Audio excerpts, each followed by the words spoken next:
All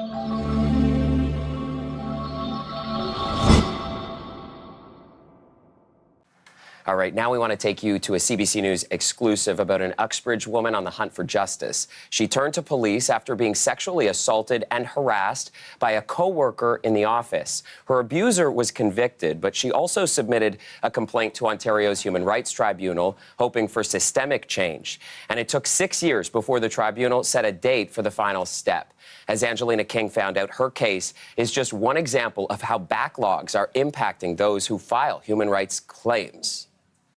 I wasn't going to remain silent anymore. Patricia Sayers says she was always thinking about the women she left behind after she was sexually assaulted and harassed by a co-worker at her retail job. I went to management to report him and what had happened, and they basically did nothing. This is the report I was given at the store. So she quit.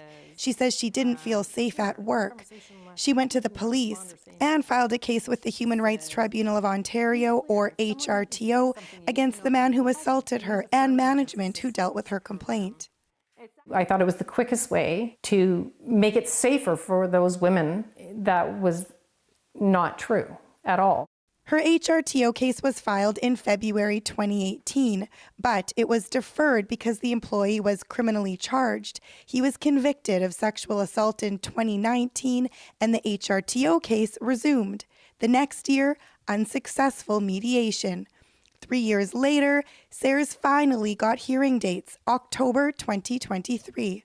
But the HRTO seemingly didn't book them into its system, so new dates were set for January 2024, 6 years after she filed.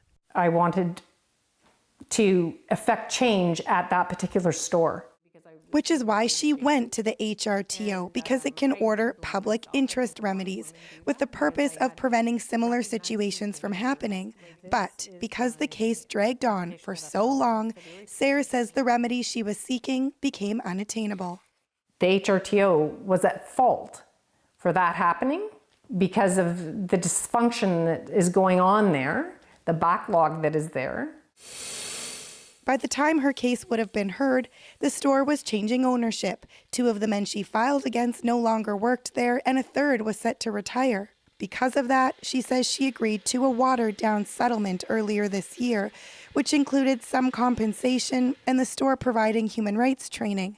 She withdrew her case at the tribunal, so her voice, she says, was never heard. It would have been important for me to be able to say that in a hearing, for them to listen to it, and see if the Human Rights Tribunal said, yeah, you know, she does have value. Women do have value. According to tribunal data obtained by CBC Toronto, fewer cases have been making it to a hearing. Merit decisions have dropped by nearly 60% in the last 6 years, and the number of abandoned cases is going up. There were 3 times more last fiscal year compared to 6 years ago. You can wear people out. Kathy Laird is with a group that keeps tabs on the province's tribunals and says the backlog and wait times can lead to applicants abandoning their cases, files being dismissed, and stories never heard. That's what makes human rights law, is when matters get to a hearing and get fully heard and decided. Lawyer Tanya Walker says she's seeing the backlog improve, but it doesn't serve any good for anyone if a matter just settles or is dismissed because of delay. It's not fair. It's not justice.